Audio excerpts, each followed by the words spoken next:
T9T got the fucking juice. Silver's the new gold. Take this shit fun.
What's going on, everyone? Welcome back to another episode of the JT Sports Podcast. I'm your host, JT. We got a really jam-packed episode tonight, man. I'm sorry that we got out to the late start, but you guys know every time we go live after Sunday night football or Monday night football, we go live pretty late. Normally, during the Tuesday and Wednesday night episodes, we normally go live around 9 to 10 p.m. Eastern time, but we got a really exciting episode. 49ers-Vikings reaction, the Kevin Byard trade. I got some really interesting takeaways from the Eagles beating the Maim Dolphins. Should the tush push or the brotherly shove be banned? Steelers-Rams reactions. Also got reactions to some college games. Utah beat USC with their third-string quarterback. Ooh, I got a lot of things to say about that game. Tennessee, Bama. Graham Mertz is balling out. You may not have been paying attention to what Graham Mertz has been doing down there in Gainesville, but he's on pace to have the best season of his collegiate career. Isn't that crazy? But I'm not surprised because it's been a crazy year in college football, and I got to give some thoughts on the upcoming 2024 quarterback class because there's been a lot of great things said about the possibility of us having more than 3 quarterbacks drafted in the first round of next year's draft. And from what I've been seeing, you guys going to have to wait and see. Before we begin, make sure that you leave a like, subscribe to the channel. Remember that we're not just a YouTube channel. Every episode of the podcast is available on audio format on all podcasting platforms: Apple, Google, Spotify, Amazon, wherever you get your podcasts from. The JT Sports Podcast is available. If you enjoyed tonight's episode, go ahead and give us a 5-star review. Share the podcast with your friends, family members, and acquaintances. We will greatly appreciate it. Man, let's go, man. The 49ers got a stunning upset to the Minnesota Vikings tonight, 22-17. I'm going to be honest, I did not see this coming. I thought that the 49ers were going to have a bounce-back game, but Kirk Cousins and company, they had other plans for how they felt this game was going to go because Kirk Cousins balled out. I know he threw that interception really early into this game, but after that, this has to be one of the best primetime performances that I've ever seen Kirk Cousins have. And even though the stats may not blow you away with the touchdown interception ratio, Kirk Cousins was really surprising me with how he was standing in the pocket, taking big hits and still delivering dimes downfield. Kirk Cousins right now is playing like a top 5 quarterback in the league, and he's playing at an MVP level. The Minnesota Vikings offensive line hasn't been that good this season. They played a hell of a game tonight, and Kirk Cousins, he was really accurate despite the fact that there were multiple occasions where he had guys coming down on him. And if you watch the Netflix quarterback documentary series, it wouldn't surprise you because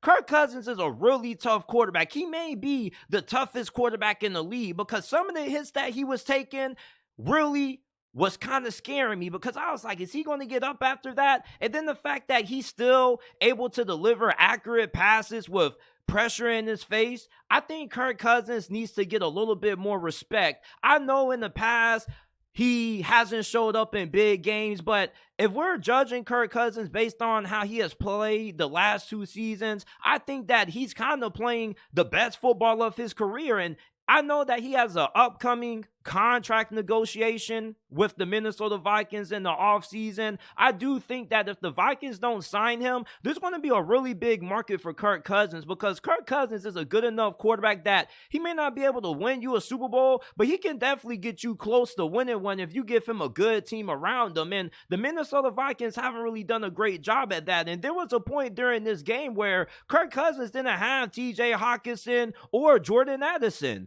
So Kirk Cousins, he had a really big performance against the 49ers in this win. Jordan Addison, their first-round pick out of USC, he was snapping in this game. And I got a classmate of mine who I told not to trade Jordan Addison away on his fantasy football team. He traded away Jordan Addison and some other players. I think it was Tyler Lockett for James Cook. And I was like, man, what are you doing, man? Justin Jefferson is going down with an injury. Guess who's going to be the number one? Jordan Addison. He had 123 receiving yards, 7 receptions, and 2 touchdowns.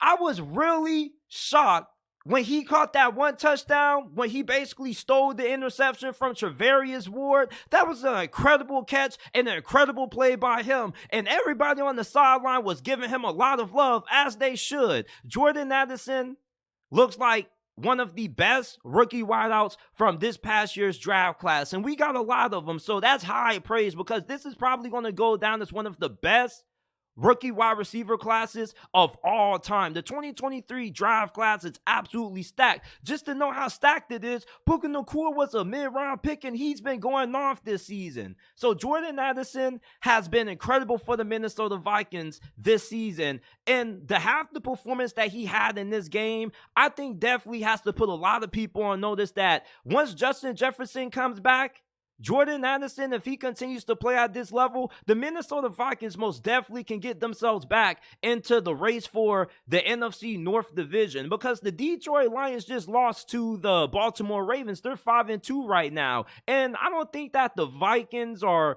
going to win like 12 or 13 games, but I don't really see Detroit as an 11-win team. Maybe they can get to 12 wins, but I think that Minnesota does have a chance to catch the Detroit Lions by surprise because you know what a lot of people overlook about the NFL? You see, some people early in the season are just so quick to make predictions and they're just so quick to judge teams. And me, sometimes I can fall victim to that. But for the most part, I don't really start giving out analysis about how confident I feel in teams until around November, late in the month of November, around the holiday of Thanksgiving, because I think that after Thanksgiving is where we start to see the pretenders separate themselves from the contenders. And I don't think that the Vikings are a contender, but I definitely think that they are a playoff caliber football team. And even though they do have some limitations, I mean, their defense has played outstanding this season. Now, statistically, their defense may not rank the highest in terms of amongst the rest of the other great defenses in the NFL, but Brian Flores has proven to be a really good hire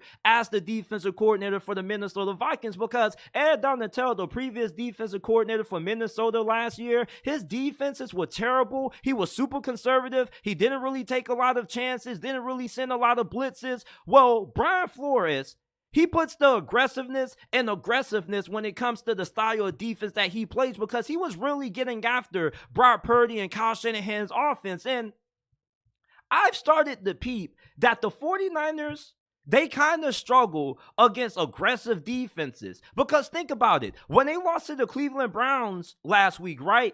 Who's Cleveland's defensive coordinator? Jim Schwartz. And what is Jim Schwartz known for? Being really aggressive. So anytime the 49ers go against a really aggressive defense that can really get after it, that isn't afraid to send the house, like people kept on talking about Minnesota zone blitzing, like nobody cares about them zone blitzing. They don't care if they get beat over the top. This is Brian Flores that we're talking about. I remember when Brian Flores was the head coach of the Miami Dolphins, and when they beat Lamar Jackson and the Baltimore Ravens on a Thursday night, and they blitzed Lamar Jackson nearly every play with the same blitz. Brett Coleman has a video about it. Go watch it. So if you think that Brian Flores cares about getting beat over the top here and there to his aggressiveness, you're crazy, man. Like, Brian Flores is one of those defensive coordinators that's just going to throw caution to the wind. He knows that the Minnesota Vikings pass rush doesn't have that much talent. So, of course, you're going to have to send additional pressure. When the 49ers go up against aggressive defenses, this offense doesn't do a great job. And the run game wasn't going. Brock Purdy, he didn't have a good game. He sold this game, and it really surprised me because Brock Purdy normally plays really good with taking care of the football. So his last couple of weeks have been really concerning to me. Now, I'm not saying that I'm losing faith in Brock Purdy. I'm just saying that I'm starting to now get a better understanding of where he currently ranks amongst the quarterbacks in the league. Because when he came out like a bat out of hell out of nowhere, you know, he went from a guy who was the third, fourth string quarterback on the depth chart last season to leading them to the NFC Championship game. It was kind of hard to get a read on just how good he really is. And right now, you know, I think that Brock Purdy probably is around like a top 13 quarterback at the moment. You know, prior to the last 2 weeks, people were trying to say that he was a front runner over Christian McCaffrey for MVP. I was like, listen, I think Brock Purdy is a solid quarterback, and you can definitely win a Super Bowl with him, but I don't think he's like a top 5, top 10 quarterback. I don't think he's like an MVP caliber quarterback, at least right now.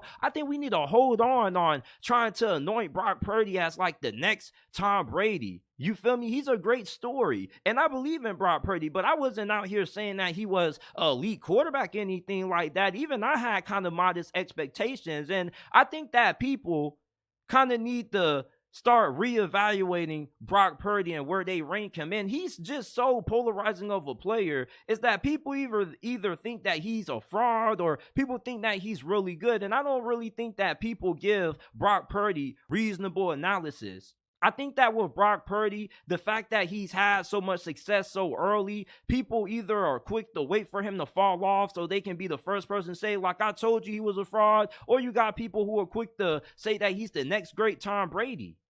When I just think that Brock Purdy was just a really lucky draft pick by the 49ers when they whiffed on Trey Lance. Now, when you look at how this game played out, defensively, their defense played as good as a game as what you would want them to. I mean, it's not like the Minnesota Vikings put up 30 points and they were moving the ball up and down the field. I mean, they did get beat on a couple of, you know, spectacular plays. That Jordan Addison touchdown, I don't really think you can get too mad at that if you're a 49ers fan. That's just a great play. Like, 9 times out of 10, that play is an interception. If that play got replayed over and over again 10 times, I'm pretty sure that Jordan Addison wouldn't make that same play repeatedly. So that was just a really great play by Jordan Addison. You know, good awareness on his part. I still think that the 49ers are a really good team. It's just that when you're a team like Minnesota and you're kind of in desperation mode, you kind of need a little bit of luck to go your way. You're kind of going to need a couple of great plays and maybe a couple of calls to go your way. And that's what Minnesota kind of had in this game. Now, I'm not going to say that it was all luck because that would be disrespectful. They had a really good game plan. They got out to a pretty solid lead on the 49ers early. They were up 10-0 at one point, and the 49ers lost the turnover battle. They had 3 turnovers. The Vikings only had 1. And anytime you're a team that's a favorite and you end up losing a turnover battle, a team like Minnesota, if they end up winning the game, it's going to be because of that, because they were able to capitalize off your turnovers. And their best players just didn't step up in big moments. And Brock Purdy, it's funny how he went from being kind of viewed as the next great Tom Brady to now kind of looking like Jimmy Garoppolo. Be honest, bro. The last 2 weeks that we've seen Brock Purdy play, he's looked really similar to Jimmy Garoppolo. Jimmy Garoppolo, what was he notoriously known for doing late in games? Giving the ball away. And that's what Brock Purdy has been the last 2 weeks. Now, I'm not saying that I'm losing faith in Brock Purdy, but I just think that Brock Purdy is a top 13 quarterback. I think people are too quick to anoint him elite quarterback. People are too quick to hop on the bandwagon trying to say he was an MVP candidate. I was like, hold up.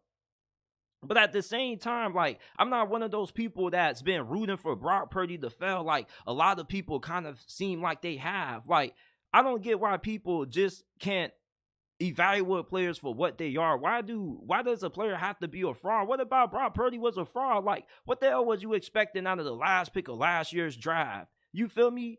So, overall, this is a very great win by the Minnesota Vikings. They really needed this win. And I was kind of a little bit surprised that they were out to the start that they were. Even though they did have some limitations, they got a really good coaching staff. And Brian Flores probably should be a head coach somewhere. He probably is going to be on their staff for at least another year. I don't think he's going to get a head coaching opportunity anytime soon. He does have like a pending lawsuit going on with the NFL or something like that.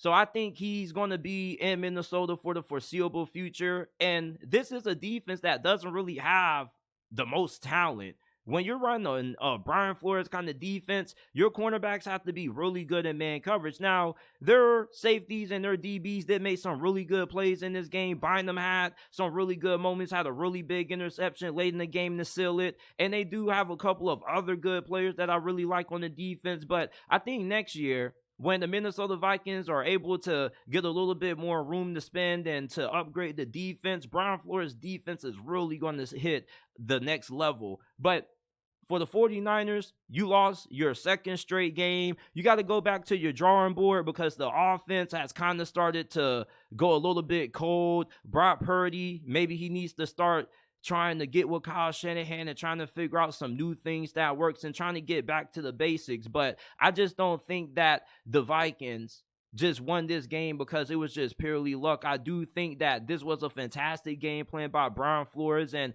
the 49ers offense does have, kind of games where they tend to struggle against aggressive defenses that send a lot of pressure and can really get after. Because you got to remember that the Vikings defense, since they are able to be so aggressive and they really get after you, they disrupt the timing of Kyle Shanahan's offense. This is a rhythm-based, timing-based offense. So therefore, if you're getting pressure on Brock Purdy, he doesn't have time to get into rhythm, of course, your offense is going to struggle. Plus, you shut down Christian McCaffrey. So let me know your thoughts on the Minnesota Vikings 22-17 win over the San Francisco 49ers down in the comment section down below.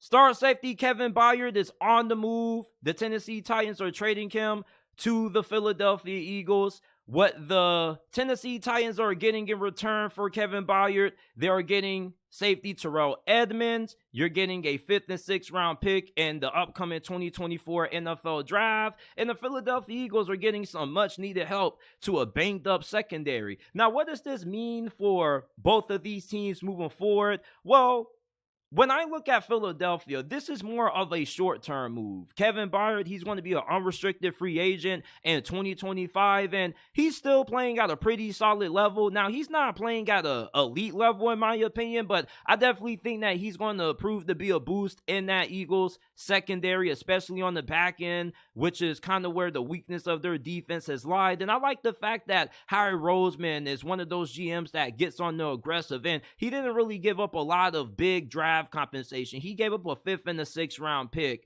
Now for Tennessee, I kind of think that they're now leaning towards a rebuild at this point. even though Mike Vrabel, he is one of those coaches that he's still going to go out there and try to win. But at the same time, I think they realize that this team isn't really that good. Ryan Tannehill is injured. He's probably going to be out for a couple of weeks. So at this point, with Malik Willis and Will Levis as your two options at quarterback, you're probably not going to be able to win a lot of games. And at this point, you might as well try to go all in on maybe trying to get Drake Maye or Caleb Williams, even though I do think that Tennessee is still going to try to fight and they're still going to stay in games. I just think at this point, you do want to keep Derrick Henry because I don't think that Tennessee needs to go through a full rebuild. I do think that, you get Caleb Williams, you bring in a couple of upgrades at wide receiver, you improve the offensive line. You should be right back in playoff contention next season because your biggest problems are the offensive line and poor quarterback play. You got a great defense. That defense shouldn't be going anywhere anytime soon. So you really just need to add a playmaker at wide receiver, revamp that offensive line, get you a young, good quarterback in there, and you can be straight. Now, I don't know what getting 5th and 6th round selections are going to do for you. Maybe you can use that to trade up to get the number 1 overall pick or something like that. But I don't know. It just doesn't seem like Tennessee has a lot of draft capital or players on their roster that probably would warrant a high first-round selection. So maybe this is just a move where maybe the two parties wanted to part ways because remember, early in the offseason, they asked Kevin Byard to take a pay cut reportedly, right? And Kevin Byard wasn't going for that shit. He was like, man, how dare y'all ask me to take a pay cut? So this kind of isn't really that big of a surprise. Maybe Kevin Byard just wanted to move on. Maybe he just wants to win a ring. Who knows? But the Philadelphia Eagles got a really good pickup. Their secondary has been banged up, and this is going to be a really good addition towards them trying to win and get back to the Super Bowl. Meanwhile, for the Tennessee Titans, maybe this is a sign that they're about to throw in the towel and they're about to start throwing things up like it's a clearance sign. You remember when Kmart was going out of business and they were like 50, 70% off on all our items? Maybe that's the direction that the Tennessee Titans are about to trend, but I don't know. I'm kind of thinking that maybe it just was a mutual parting of ways. They just wanted to get rid of each other. Who knows? But Mike Vrabel just doesn't seem like the head coach to me that just wants to throw in the towel and just is okay with losing. People forget, last year, they went on the road and nearly beat Kansas City. They only lost by 3 points with Malik Willis. So Mike Vrabel was too good of a coach to really be trying to tank. Even if he wanted to tank, he still wouldn't be able to because he's just too damn good. He'll just pull off a couple of upsets. That's just what he does. The Philadelphia Eagles beat the Miami Dolphins Sunday night, 31-17. And, I was telling you guys all week leading up to this game that the Dolphins were not the team that you think they are. They put 70 points on the Denver Broncos, and what did they do the week after? They lost 48-20 to the Buffalo Bills. And the Philadelphia Eagles, people were having questions about, is this team legit? Are they the same team that they were last year? Obviously, this isn't the same Philadelphia Eagles team that we saw in 2022 because the NFL is a forever evolving sport. You're never going to get the same team twice. Every team is going to be a different version of themselves. I just think that the expectations that we bestowed upon Philadelphia were so high. It's just that when you have insanely high expectations and people hold you to high expectations, even when you're playing better than the rest of the league, people can still kind of underrate you in this sense. And I think that with this win, the Philadelphia Eagles definitely showed that they still are one of the best teams in the NFL. A couple of weeks ago, people made it seem like the Philadelphia Eagles were like a 2-4 football team. This was only a 1-loss football team. Yeah, they lost to the New York Jets and they had an off game, but how many games are we going to see Jalen Hurts where he's off like how he was against the New York Jets?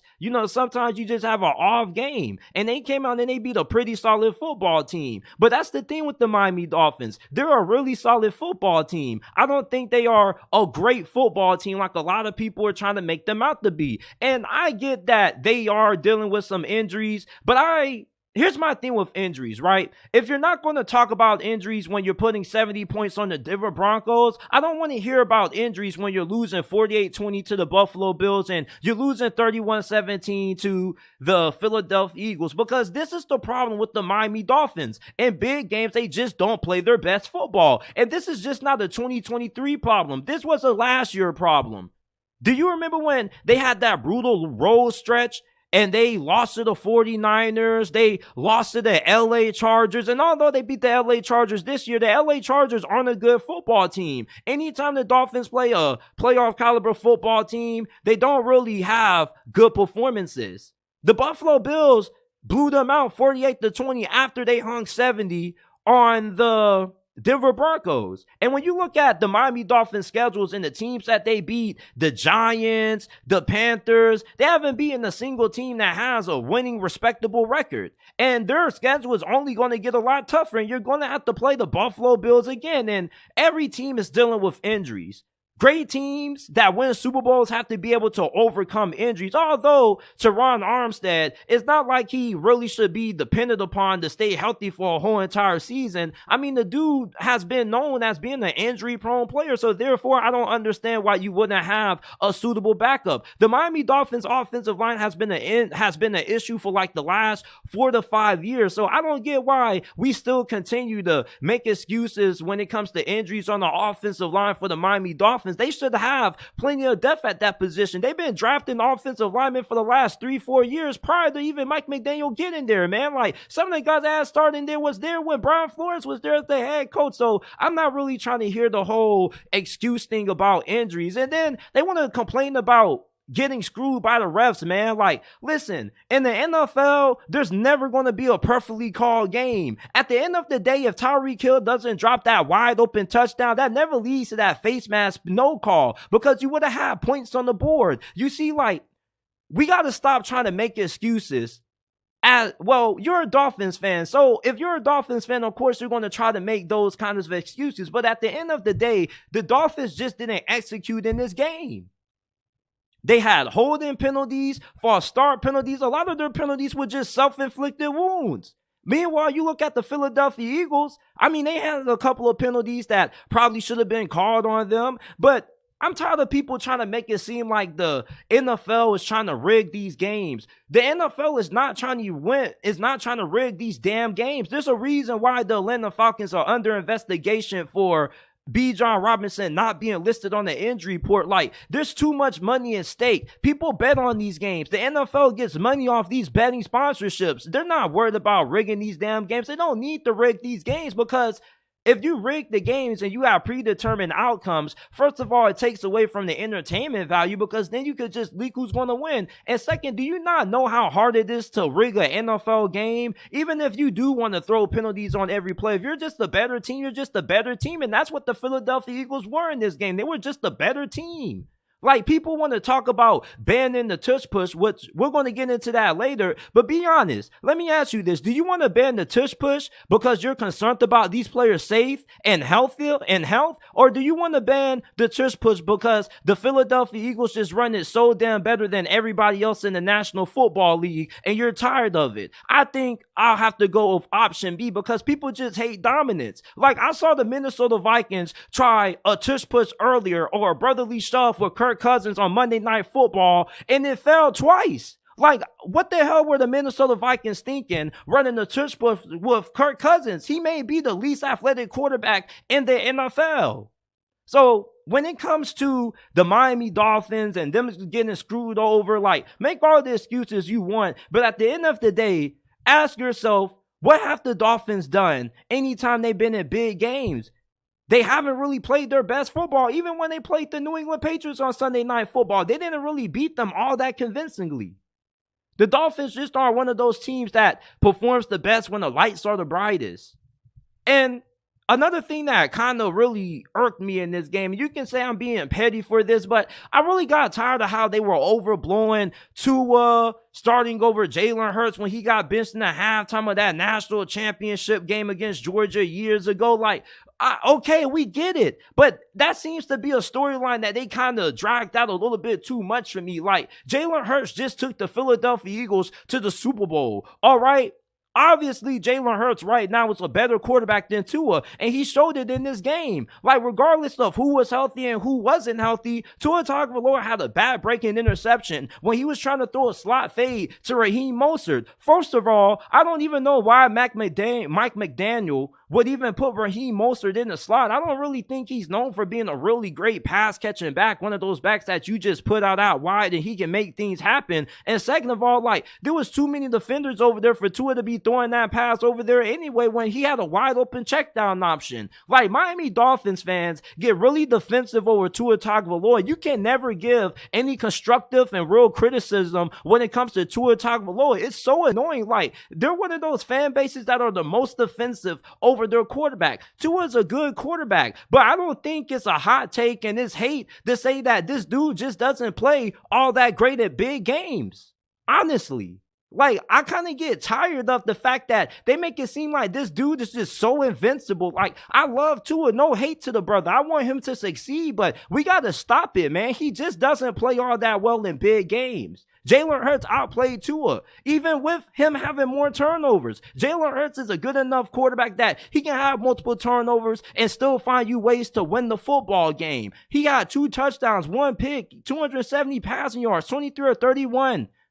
I mean, Jalen Hurts, just when the Eagles needed him to make big plays, he stepped up and he made big plays, especially in the big moments of this game. And I don't want to hear anything about him having a better team. You put Jalen Hurts on the Miami Dolphins, they are a better football team with him at quarterback than Tua. Jalen Hurts is just a better quarterback. There's a reason why Jalen Hurts got an extension before Tua Tagovailoa. Do you think Tua is going to get an extension anytime soon? Come on, like, if the Dolphins really love Tua, like how they try to make it seem, then why doesn't he already have a new extension? Because they don't trust him. First, they don't trust him to stay healthy, and two, like, he isn't really all that great in big games. Now, of course, they're going to give him an extension if he stays healthy, but he's just not a great quarterback in big games. And he could eventually end up improving and end up proving us wrong. But to this moment, I'm not viewing the Dolphins as front runners to be Super Bowl contenders. Like, I respect them as contenders. I think they're dark horse contenders, but I don't think they're up there with teams like the Ravens and the Kansas City Chiefs or even the Buffalo Bills. Like, the Buffalo Bills humbled the Miami Dolphins when they beat them 48-20. And the Buffalo Bills, you know, even though they lost to the New England Patriots, we still know how good of a team they are because they just are one of those teams that plays down the competition. Like, nobody should be tripping about the Miami Dolphins being compared to the Buffalo Bills because the Buffalo Bills and the Miami Dolphins are on 2 different levels. Like, the Buffalo Bills are not one of those teams that you should be judging based on what they do in the regular season. Like, who cares who the Buffalo Bills get upset by? It doesn't matter. Like, we know they're still going to be a playoff team. I judge Buffalo based on what they do in the postseason. You look at the Miami Dolphins, they haven't earned that. That's why they got humbled by the Buffalo Bills. Like, people were too quick to hop on the bandwagon, and now people are acting so surprised that they're losing to the Philadelphia Eagles, and they want to use injuries as an excuse. Like, no, like, people act like this is the first time this has happened to the Miami Dolphins on primetime television. People act like this is the first time, like, Tua has struggled in a big game against a really good team. Come on, man. Like, Tua is a solid quarterback. I think he's like a top 8 quarterback, but Jalen Hurts in this game definitely showed why he's the better quarterback. The Miami Dolphins, they only have 45 rushing yards. And you can say Devon A-Chain was out, this, that, and the third. But let's be honest, even if Devon A-Chain played in this game, like, yeah, he kind of would have had a couple of more bigger plays. But the Philadelphia Eagles were just the way more dominant team up front. And it doesn't matter how much speed you have on the perimeter if you can't win up front. And the Miami Dolphins just can't win up front. And even when they get healthy, if they would have played the Philadelphia Eagles again, I still think that the Philadelphia Eagles would beat them. So these are my thoughts on the Philadelphia Eagles beating the Miami Dolphins. Like, the Miami Dolphins just are not one of those teams that plays well in big games. That's a big problem that I've noticed about the Miami Dolphins. And I live down in South Florida, and I'm really interested in seeing how good this team gets when they do get fully healthy, but I don't think they're going to make it out of the AFC. I think they will make it. I think they make it to the divisional round this year, but I don't think they're as good as a team as a lot of people tried to make them out to be. Before we move on, if you haven't already, make sure that you leave a like, subscribe to the channel. Remember that We're not just a YouTube channel. You can find us on all podcasting platforms, Apple, Google, Spotify, Amazon, wherever you get your podcast from. The JT Sports Podcast is available.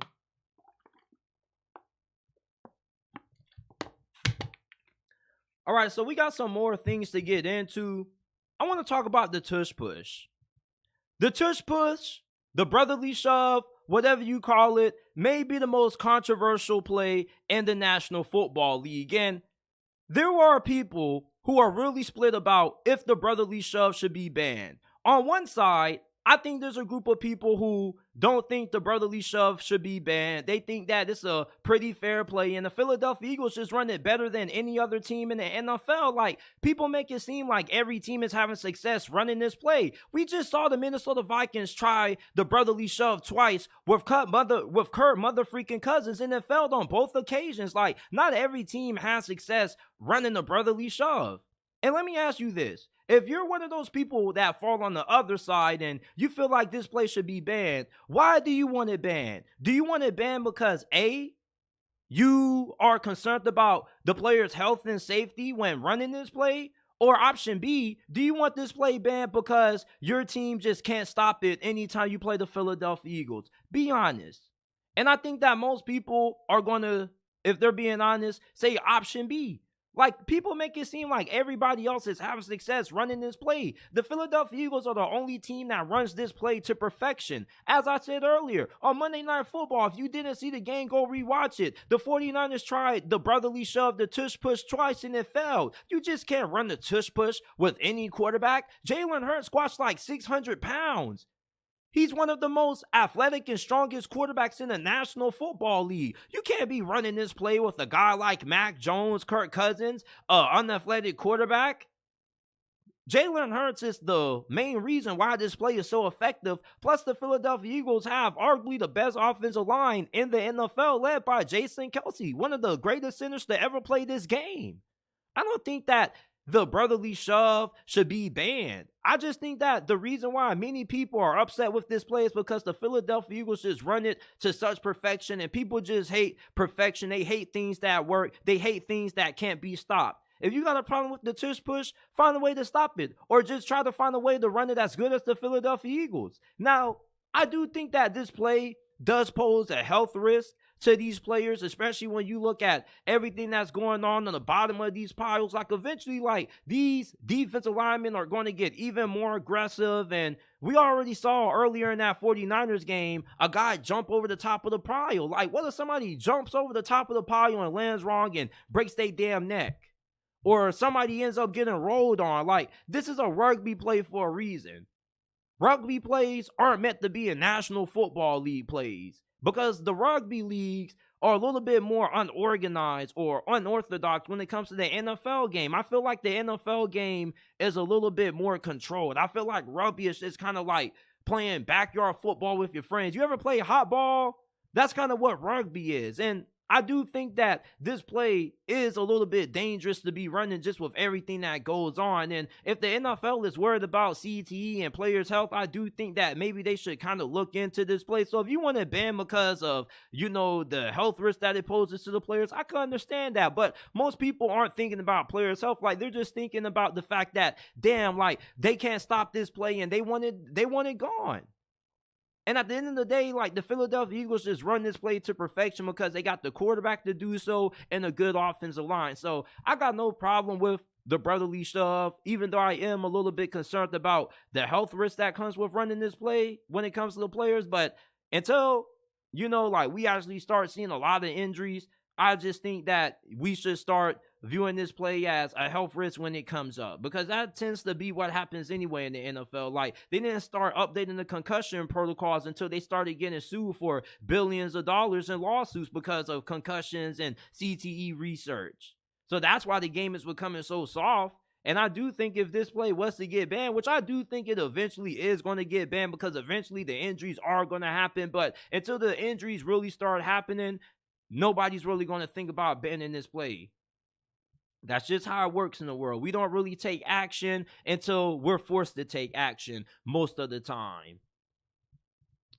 The Pittsburgh Steelers were 3-point underdogs going on the road to the LA Rams, and they proved in this game why you should never count out the Pittsburgh Steelers. The majority of people that I talked to picked against the Pittsburgh Steelers to win this game. But one thing about me is that I know my team pretty well, and I know that the Pittsburgh Steelers are one of those teams that always plays well when the expectations for them are pretty low. And here's the thing about the Pittsburgh Steelers, right?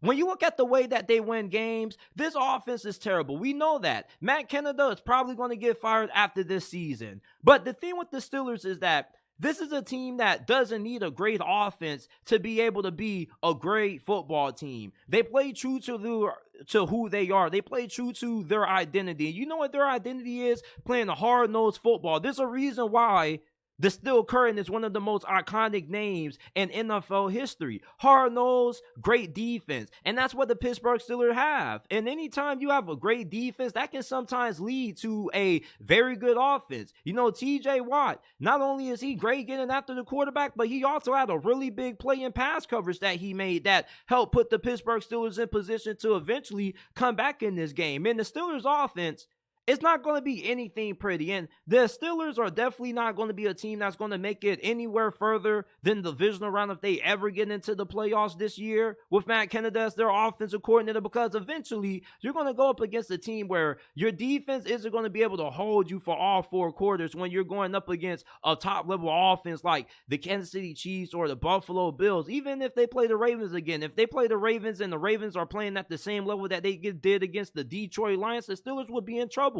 If the Steelers have to face a high-power offense and that team also has a very good defense, this offense isn't going to be enough to sustain them being able to make a deep playoff run of being able to beat some of the better teams in the league when they actually have capable offenses. You see, the thing with the LA Rams is that their offensive line isn't really all that great, and even though they do got some really good wide receivers, the Steelers' offensive line was really getting after Matthew Stafford. Now, Matthew Stafford did showcase some really good mobility in this game, but Alex Highsmith and TJ Watt and everybody else on that Pittsburgh Steelers defensive front were really getting after him. And the scariest thing is that the Steelers don't even have Cam Hayward. Imagine if they would have had Cam Hayward with the way that this defensive line is playing right now. There's just so much talent and depth on this defensive line. This is one of the top 3 best defensive lines in the NFL. The LA Rams, they did do a really good job at executing in third down situations. One thing that is really apparent when it comes to the Steelers, they absolutely have some major problems when it comes to the secondary. If you can give your quarterback time to throw, you're going to have a pretty good day against these cornerbacks. Joey Porter Jr. is pretty good. Patrick Peterson is hit or miss at times, and then whoever else they be throwing out there at the other cornerback spot, like, you don't really have no answers there. So the Steelers definitely should be in the trade market trying to get another cornerback. Hell, like if the Denver Broncos want 2 first-round picks for Patrick Surtain, I'll give that shit up for a heartbeat. If the Steelers could get another elite cornerback in this defense, it would change so much. Joey Porter, I think he's really good. He's going to grow with time. But the other cornerbacks that they be throwing out there aren't it. I like Patrick Peterson in the slot, but I don't really think anything needs to be changed to him, but just that other outside cornerback spot, like, you need somebody there. I didn't know why they got rid of Ahkello Witherspoon. Like, he was never that bad to me. Like, he was pretty solid. But in this game, like, Puka Nacua and Cooper Kupp, they were going to work in this game. Now, even though the Steelers defense showed up and they were able to slow those guys down in the 4th quarter, like, what's going to happen if they go up against a Joe Burrow team when Joe Burrow is clicking on all cylinders? I'm just a little bit concerned with how this secondary tends to play at times. If the Steelers can't get a consistent pass rush and they're going up against one of the best offensive lines in the NFL and they can neutralize TJ Watt and Alex Highsmith and their interior defensive linemen, then this secondary is going to get shredded. And this offense, they don't help out the defense. You know the Steelers have a really good defense because they bail out the offense. This is an offense that anytime you watch them, you're not going to really miss much. Like, you could go get you something to eat, come back 2 minutes later, and the defense is back on the field because the offense is going 3 and out. On the offensive line, like, I don't really think it's the greatest. And then when you look at the running back position, Jaylen Warren is better than Najee Harris. Like, Najee Harris, he's a really good power back, but for some reason, he just doesn't have the it factor that you're looking for when it comes to a first-round running back. He doesn't just have that explosiveness that guys like Bijan Robinson and Saquon Barkley and past first-round running backs have. And he kind of looks like a whiff of a draft pick. Now, I'm not going to call him a bust because I do think he can be a solid contributor at times. But in terms of him being a first-round pick, like, he definitely was a wasted selection there. And when you look at the third down conversion rate for the 12, the Steelers are just one of the worst third down teams in the NFL because the play calling and the play design just isn't that great. But Matt Canada, to his credit, this probably was one of the best games that he called as the offensive coordinator of the Pittsburgh Steelers. He got Deontay Johnson involved. George Pickens made some really big catches down the stretch in this game. And the Steelers were able to score 14 points in the fourth quarter to come back from behind to beat the LA Rams. And I'm a diehard Steelers fan till I die. And I do think that this is a team that's capable of being able to win this division and potentially being able to make it to the playoffs, even if they don't win. I think this is a 10 or 11 win football team, even though they don't got a great offense. Like, at times, this offense can be good enough. And you do have playmakers. It's just the play calling just isn't there. And the offensive line is going to be a little bit outmatched depending on who they play on certain afternoons. But for the most part, the Steelers still are a really good team. And I think that this win really started to wake people up to, hey, like, you can't really count out the Pittsburgh Steelers. Even though they don't got a great offense, they got an identity, and their identity is winning with football. And as long as they're able to keep games close going into the fourth quarter and you're not blowing them out really bad and they don't get into situations where their offense has to air it out, they're going to be in any ball game. They're going to have a chance to win. This is a scrappy football team, and this is just the way that Mike Tomlin just wants to win games. He has no problem with games coming down to the wire, his teams having to come back from behind. One thing about Kenny Pickett that I will give him credit for is that I do think that he tends to play his best football in the fourth quarter, which is pretty weird. If you go back to even his rookie season last year, he had like 4 or 5 fourth quarter comebacks. Kenny Pickett is just one of those quarterbacks that even when the Steelers do get a better offensive coordinator, I never think he's going to be a high-level quarterback. I think maybe on certain occasions he may be a fringe top 10 quarterback here or there, but for the most part, I just think he's going to be one of those scrappy quarterbacks that he may not always blow you away statistically, but in a fourth quarter of games, he's going to elevate his performance. And that's just the kind of quarterback that Kenny Pickett has been anytime the Steelers have been in close games. He tends to play very well and put the Steelers in situations to win. Now, George Pickens, he's an animal. He's something different. We knew that when he was coming out of Georgia that he was cut from a different cloth.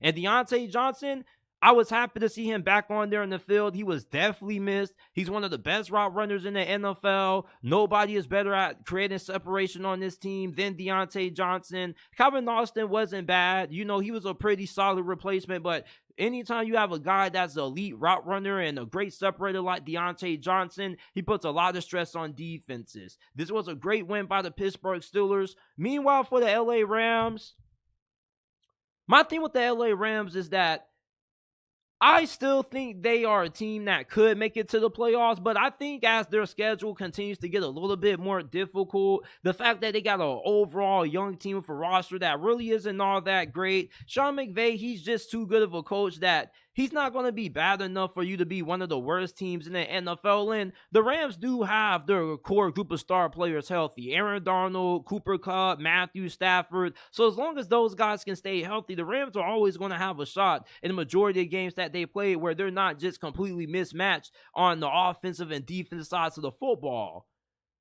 But the thing with the Rams is that they're too top heavy. They don't have a lot of great talent on other positions. You know, they got a couple of rookies that are standing out, but for the most part, like, their secondary isn't the greatest. You know, this is just kind of a team that Sean McVay kind of was able to put together, and he was able to find a couple of gems here and there in the draft, such as Puka Nacua, and he's able to make some things shake. Because all Sean McVay needs is a really good offense. The defense with Aaron Donald is going to be good enough.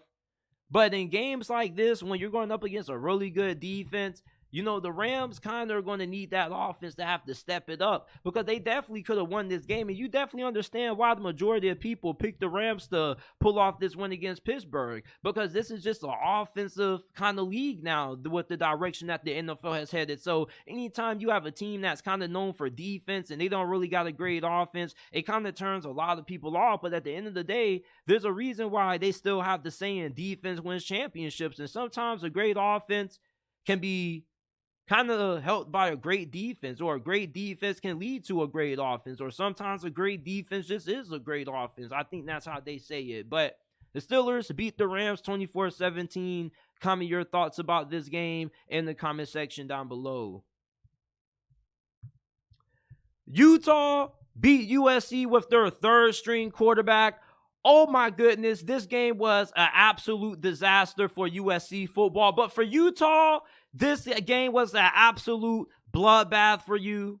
I mean, nobody really thought that Utah would be able to beat USC for the third straight time. People thought that this was going to be a bounce back game for USC, and it was just a complete opposite. And Kyle Whittingham, once again, outcoached Lincoln Riley. The fact that Bryson Barnes carved up Alex Grinch's defense the way that he did really surprised me, because he didn't really play any great games in the previous games that I've seen him play action in. And I find it funny how he has his best performance of his whole entire career against USC's defense. 3 touchdowns, 1 interception. He also had some really big runs, especially the big run, which essentially put them in field goal range to go ahead and win this game.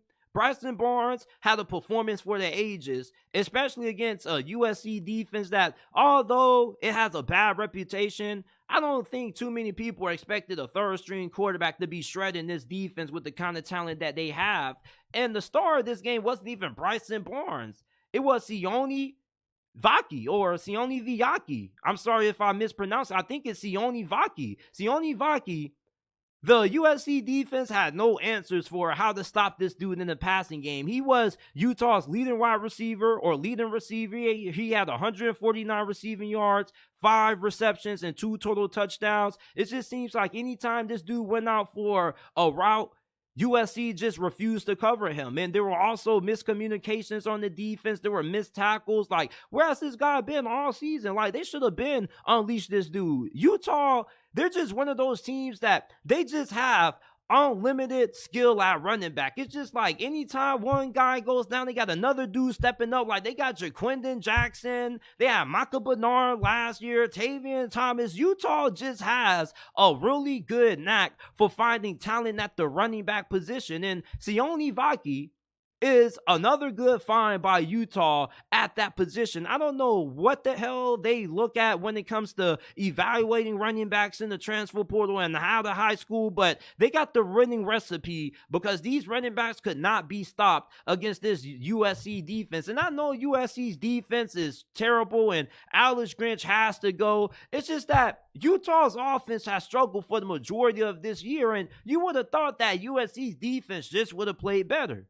But to their credit, they were the more physical football team than Utah in this game. And that tends to just be, the definition of why Lincoln Riley kind of starting to get a lot of criticism, because his teams aren't really all that tough physically. His teams tend to be a little bit more finesse. Like, even look at his receivers. He doesn't really have any big bodies out there outside of Brendan Rice.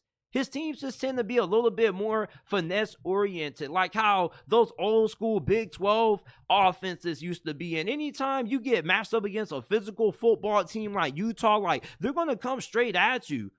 And if you're not built up front and you're not ready for the physicality that Utah plays with, they're going to knock your damn chin strap off. And that's what happened to Utah when it came to getting their third straight win over USC. They were the more physical football team, and they kind of were giving it to Utah. Well, they were giving it to USC. And I remember when Utah gave it to Mario Cristobal before he departed for Miami twice.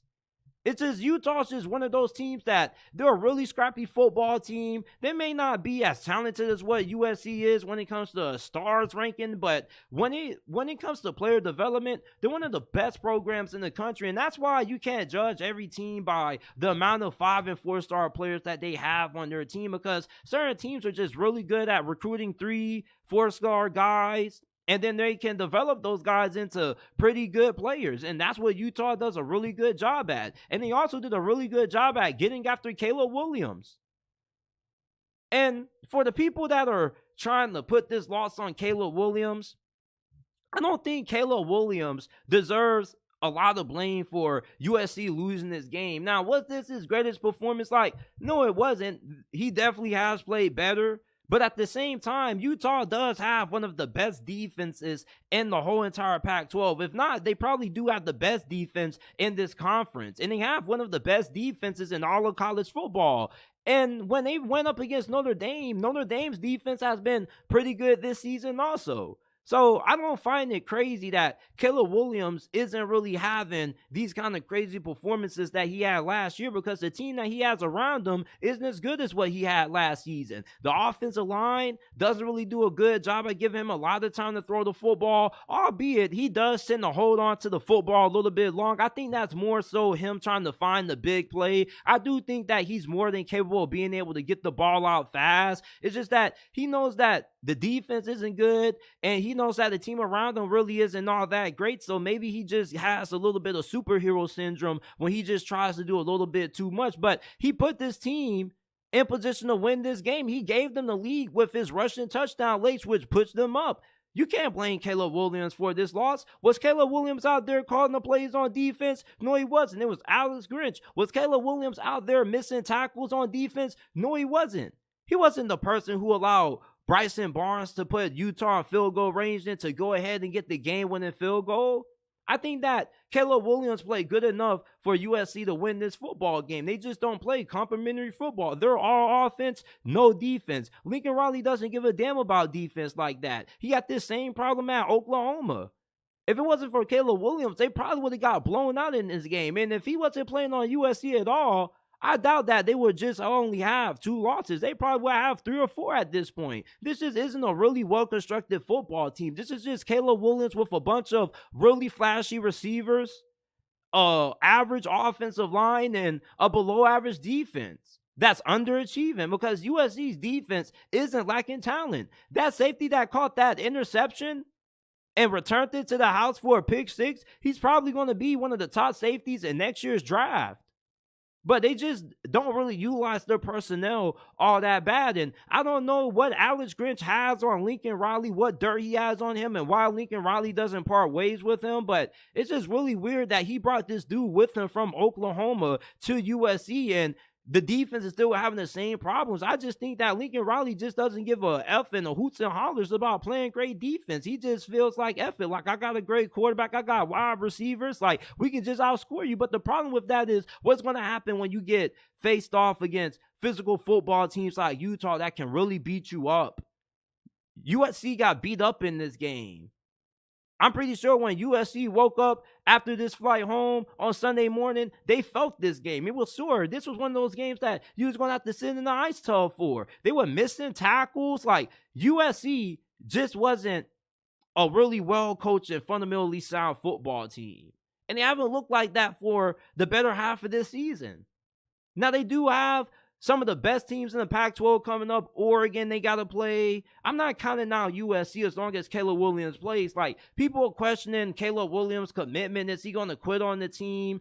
Caleb Williams doesn't seem like that kind of person where he's going to quit on his teammates. Like, all his teammates talk about him in high regard, and he's a really good worker. I just think that a lot of people are making assumptions about Caleb Williams' character that ain't really that true. But Utah, they stunned USC 34-32. Kyle Whittingham gets his 3rd straight win over Lincoln Riley and the Trojans. Before we get on to our last 3 segments, I got to take one more drink of water.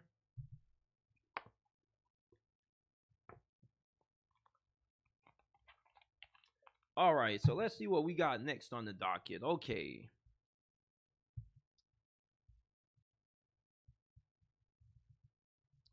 Alabama survived Tennessee. They beat the Vols 34-20. You know, with the way that this game started in the first half, it looked like Tennessee was about to blow out Alabama. And then I was really surprised at how hot of a start Tennessee's offense got out to. Like, Joe Milton had his best performance all season. He was throwing some really nice passes. He threw a dot to Squirrel White really early into this game. He also had a 6-yard touchdown right before halftime. And then in the second half, I don't know what the hell happened to Tennessee's offense. They just completely fell apart, and Alabama's defense was like a boa constrictor. And I think that Alabama has the most talented defense in all of college football. Now, their defense does have some flaws. They can give up some big plays over the top in the secondary, but for the most part, when you look at their defensive line and their linebackers, they can really get after you. They got some damn cyborgs on that side of the football, like Dallas Turner.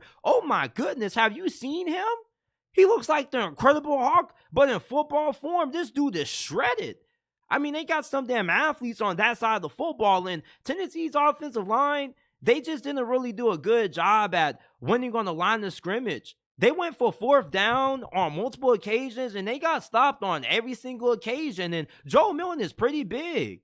He's like 6'5", 230-something, 240-something pounds. And Alabama was stopping him every single time. And Joe Milton did a really good job of running with the football. They definitely used him more in the run game than what they have done in the past. But it still wasn't really enough. Like, Alabama just was more physical than Tennessee in this game. And Tennessee is a pretty physical football team themselves based on how they played this year. But the fact that Alabama was able to get after Joe Milton in the second half was the big story in this game. And Jalen Milroe, I think that, you know, he's a better quarterback than what I initially thought he would be. Like, I thought that after that Texas game that, yeah, he probably would have played a little bit better, but he played a pretty good game. And the thing with Jalen Milroe is just, you want more consistency out of him as a passer. You can know what he can do on the ground with his legs. He's super dynamic in the run game, but when it comes to passing, he can be really hot and cold in certain moments of the game. Now, he does throw a really good football, and Jermaine Burton is starting to emerge. They also got another wide receiver who's starting to emerge as well. His name kind of slipped my thought process, but Alabama, people thought that this was going to be a team that was going to have a down season. They were going to have 2 or 3 losses. And there were a good amount of people who thought that Tennessee was going to win this game. And like I told you guys before this game, there's no good teams that just beat Alabama at home. Like, when you look at the teams that beat Alabama, great teams beat Alabama in Tuscaloosa. Texas is a great team. LSU, the year they won the national championship in 2019 with Joe Burrow at the helm at quarterback, they were a great team. Like, Tennessee is a good team, but they're not a great team. And you just don't beat Alabama in Tuscaloosa not being a great team. Like, eventually, I felt like Alabama was going to be able to kick it into high gear, and they did. Now, I'm surprised that their offense had this kind of performance, but they were assisted out by the defense. But this offense did play a pretty good game. But for the most part, you know, people need to stop overlooking how good of a team Alabama is. Like, this isn't the same Alabama that we're accustomed to seeing in the past. This isn't an Alabama team that just is going to blow you out. Like, some of their games are going to be close. Like, they were a 9.5 point favorite going into this game. But I feel like this game could have been close, and it was close for the most part. But Tennessee's offense just went flat in the second half. Alabama, yeah, the way they win may not be super impressive, but their defense is really good, and this offense does have moments where they can get big plays downfield. It's not like this is an offense that's just ineffective at all. It's just you would like for them to be more efficient at times, but it kind of looks like this offense is starting to find their rhythm. They got a couple of receivers that are now starting to emerge. The offensive line still hasn't really played that great. Like, they gave up a good amount of sacks in this game, but the thing with Alabama is that when you got Jalen Milroe's athleticism to lean on, it's really hard for your offense just to get completely shut down, because I don't think there's too many defenses that have the kind of athleticism to be able to slow a guy down like Jalen Milroe when he decides to tuck and run. So Alabama gets another win. They beat Tennessee at home, 34-20. Like I said, like playing in Tuscaloosa is just not a place that anybody can win at. You got to be a great team to beat Alabama on the road at Bama. Tennessee is a good team. They're not a great team, and that's why they lost this game. Great teams find ways to close out games, and that's just something that Tennessee wasn't able to do, and Tennessee hasn't really been that impressive to me. Like, I don't even know if I'm going to have them ranked in my top 25 when it drops tomorrow. They lost to Florida. They lost to Bama. Like, what's Tennessee's best win this season? I don't really think they have one. I think they have Kentucky coming up this weekend. That's a really pivotal game for them. But let me know what you guys think about Alabama's win over Tennessee. They scored 24 unanswered to knock off the Vols. A lot of people weren't expecting Graham Mertz to really be that good this season. And let's be honest, when the news came out that he was transferring from Wisconsin to Florida, most of us laughed. We wrote him off. Many people didn't think Florida was going to be that good this season. There were a lot of people who thought that Florida was going to be a dumpster fire. And to Graham Mertz and Billy Napier's credit, they are exceeding expectations. Graham Mertz is playing some of the best football that I've ever seen him play. He's on pace to have the best statistical season of his collegiate career. He's completing 76.2% of his passes. He only has thrown 2 interceptions. He has 12 touchdown passes, and he has 1,897 passing yards. Graham Mertz, a lot of people talk about how good he was in high school, and you always think about the potential, how good he can be. And at Wisconsin, like, you saw some flashes of that, but for the most part, you just saw low lights of him. And Paul Chryst isn't really known for being the offensive guru. Billy Napier is a little bit better on the offensive side of the football than what Paul Chryst is. And Billy Napier has been pretty solid with quarterbacks. I just think the Anthony Richardson experiment didn't really work out because I just think that Graham Mertz is just a better fit for Billy Napier's offense than what Anthony Richardson was. You see, Graham Mertz, one thing about him that he does better than Anthony Richardson is that he knows how to get the ball out quick. He works just the quick passing game so much better than what Anthony Richardson did. And Graham Mertz also does have nice touch on his deep ball. Like, Graham Mertz, nobody's talking about how good he's playing right now. And he played a really good game against South Carolina. I felt like he had a pretty good performance against Tennessee. Yeah, he stunk it up against Utah, but that was his first game ever playing for the Florida Gators against one of the best defenses in all of college football. Graham Mertz, outside of that Utah game, he's played some really good football. And they're playing Georgia this week. And Georgia's defense hasn't been the same defense that we've seen in the previous 2 seasons. As a matter of fact, this is probably the worst defense that Georgia has had in the last 3 years, because you got to remember that the 2021 and 2022 Georgia defenses were historical. Okay, those were some of the most talented and best performing defenses in college football history. So, of course, they were bound to have a drop-off. And with the way that this defense played against Vanderbilt, if Graham Mertz can play the way that he has had the last couple of games this weekend against Georgia, there's a really strong chance that maybe Florida can pull off the upset. They're a 14-point underdog at the time I'm recording this, so maybe that goes up, maybe that goes down, but Florida does have a little bit of talent to work with at receiver. You got Ricky Pearsall, you got Marcus Berg, and you got a really good group of running backs in Trevor Etienne, the little brother of Travis Etienne, Montrell Johnson. And their offensive line is pretty good. And I don't think that Georgia's defensive line is as dominant as what it has been in the past. And I do know that they looked really good against Kentucky, and Florida got rolled over by Kentucky and Ray Davis. But college football is a week-to-week sport.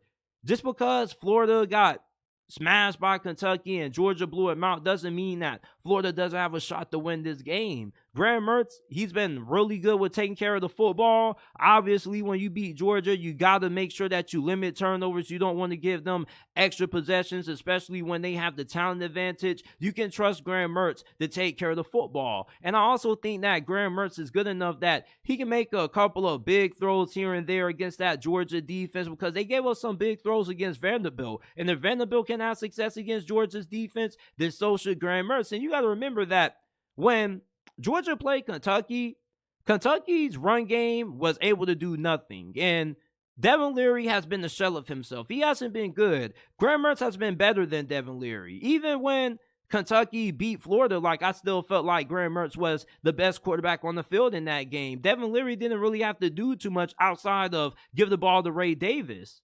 Graham Mertz is one of the top 5 best quarterbacks in the SEC right now, and I definitely think that he's a little bit of the reason why Florida has a good chance of being able to pull off the upset against Georgia. They're going to be without Brock Bowers. Their defense kind of has looked a little bit vulnerable at times. So Graham Mertz, with how well he's playing, I think that he needs a little bit more recognition. I think that more people need to give him his flowers, and I think that this was a good moment to give him some recognition. And I can't wait to break down the Georgia and Florida game, but I'm definitely expecting Graham Mertz to have a pretty good performance. I know Kirby Smart is a defensive mastermind, and they got Will Muschamp on that staff as well as the defensive coordinator, but Graham Mertz has been really good with taking care of the football. And I know that Utah game was a little bit rough, but if he can do a better job of taking care of the ball, and Florida's wide receivers can continue to build on the performances that they have had in the past couple of weeks,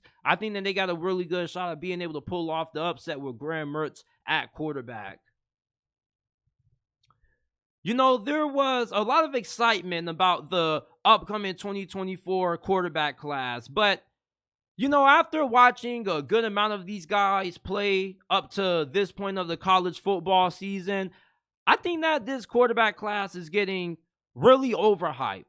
Outside of Caleb Williams, Drake Maye, and Bo Nix, I wouldn't draft any other of these quarterbacks in the first round. Like, Michael Penix, he's a really intriguing prospect, but I don't really know if he's worth the first round pick. Like, maybe it's because he's a left-hander and his playing style is a kind of unorthodox to me. It's just that his footwork is just a little bit sloppy to me. Like, yeah, he does go through his progressions here and there. It's just, I don't know about Michael Penix. I need to see a little bit more out of him. I don't really think he's a first-round caliber quarterback. I would take him in the second round, but he has an extensive injury history. He also is somebody who isn't as athletic as a guy like Caleb Williams, Drake Maye, and Bo Nix are. And even though the potential is a little bit high because he does have a really strong arm, he probably has the second strongest arm in college football behind Joe Milton, I just don't really know about him being the first-round prospect. J.J. McCarthy, I think he is insanely overhyped.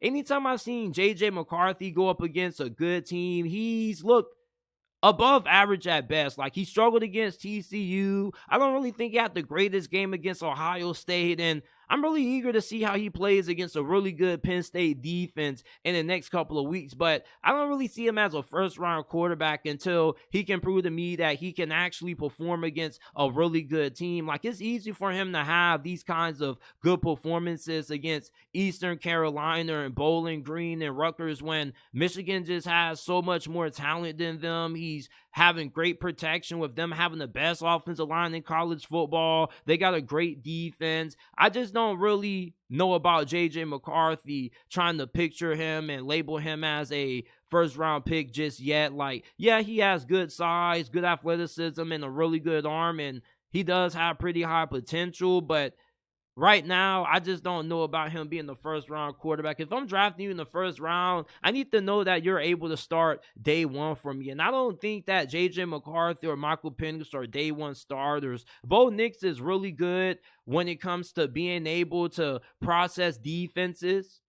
And he's also really athletic as well. He has a pretty good arm. And I think that he's a little bit of a tad below Drake Maye, but I think Bo Nix could be a day one starter. But when I'm looking at Michael Penix, I just don't really know about him. It's just something about him is just a little bit off to me. I think he's a really good college quarterback. I think he's 2BD when it comes to the NFL level. I think right now he probably would be a third-round pick in my eyes.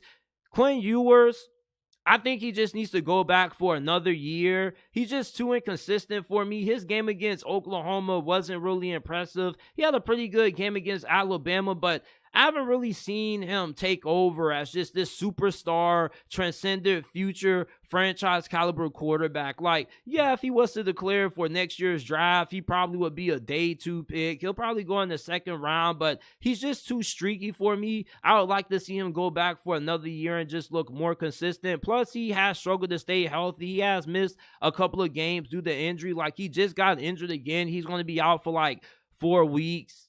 So it's just with Quinn Ewers, I don't think he's a first-round caliber quarterback neither. I do like Jaden Daniels a lot more than most people. Most people view him as just a one read and one quarterback, but I just think he has become that because LSU's offensive line hasn't really been the greatest, even though their offensive line is starting to play better.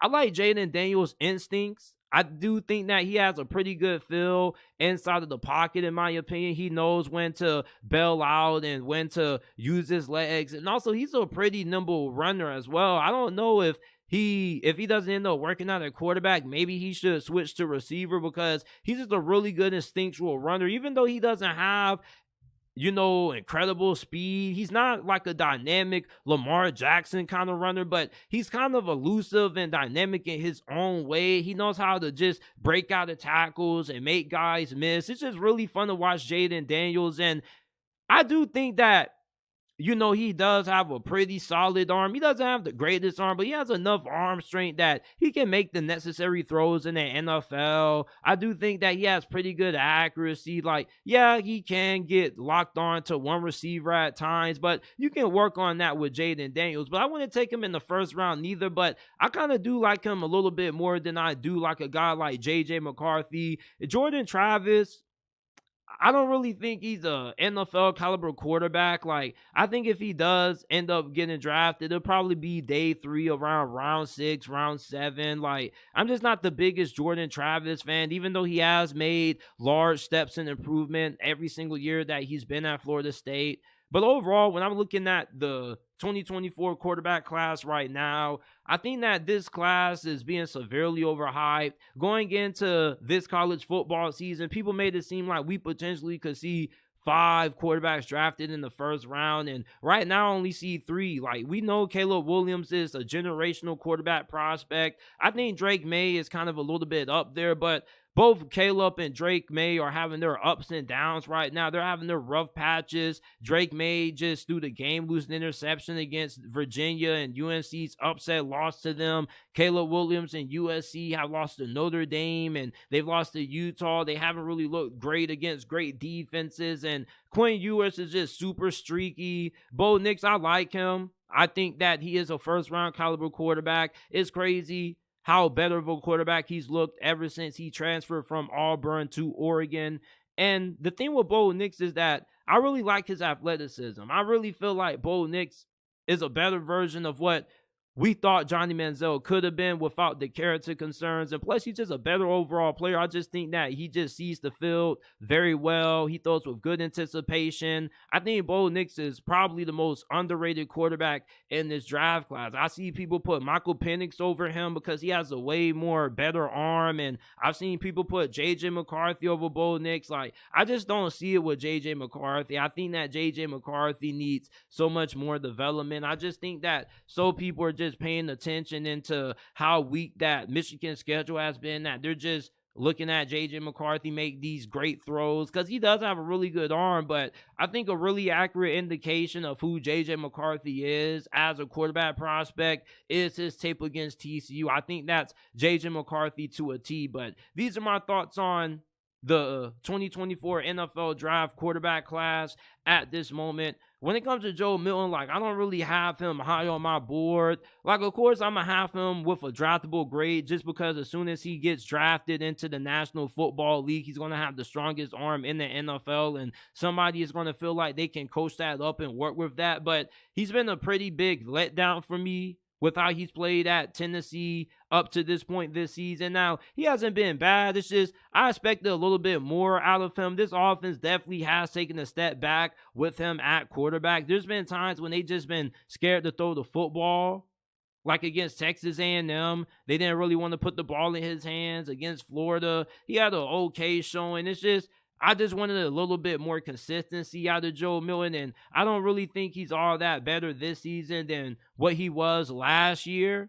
So I think if he was to get drafted today, he probably would be a round 5, maybe round 6 pick, because with that arm strength, like, you are going to take a chance with that, and he is a pretty good athlete. But there were people who were comparing him to being maybe possibly the next Anthony Richardson. He's not even the same kind of athlete that Anthony Richardson is. So these are my thoughts on this upcoming quarterback class with the potential quarterback prospects that we could see. This is it for tonight's episode of the JT Sports Podcast. I appreciate you guys for tuning in. If you enjoyed tonight's episode, leave a like, subscribe to the channel. We go live Monday through Wednesday around 9 to 10 p.m. Eastern Time. Remember to give us a 5-star review on Apple, Google, Spotify, Amazon, wherever you get your podcast from. You can find the JT Sports Podcast.